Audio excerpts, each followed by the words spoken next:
Yo, what's up mga ka-good vibes no? Nandito naman po tayo mga good vibes no?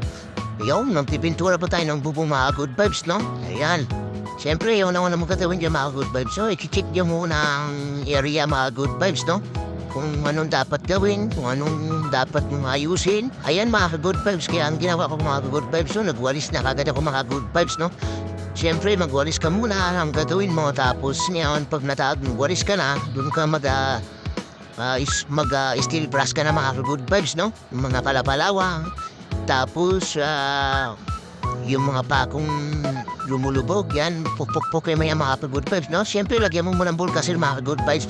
Tapos, sabay pupufin mo mga good vibes. Ayan, tapos na po ako pukpuk mga good vibes. Kaya ang ginagawa ko mga good vibes, niluhuran ko. Kasi baka mag-block mga good vibes, no? Ay, joke lang. Ayun mga good vibes na, kaya napintura na po ako mga good vibes, no? Kasi tapos na ako kung bulkasil, ayan. Kaya, siyempre, kailang luhuran mo para makuha mo talaga mga good vibes, no? Ayan. Yan, mga good vibes. Tapos na nga ako magpintura, mga good vibes, no? Nakita niyo na ang po, mga good vibes, no? Ganun na po kasi hindi magayos ng mga good vibes at magpintura. Kaya, let's go. Thank you, mga good vibes. Salamat sa panood. Bye-bye!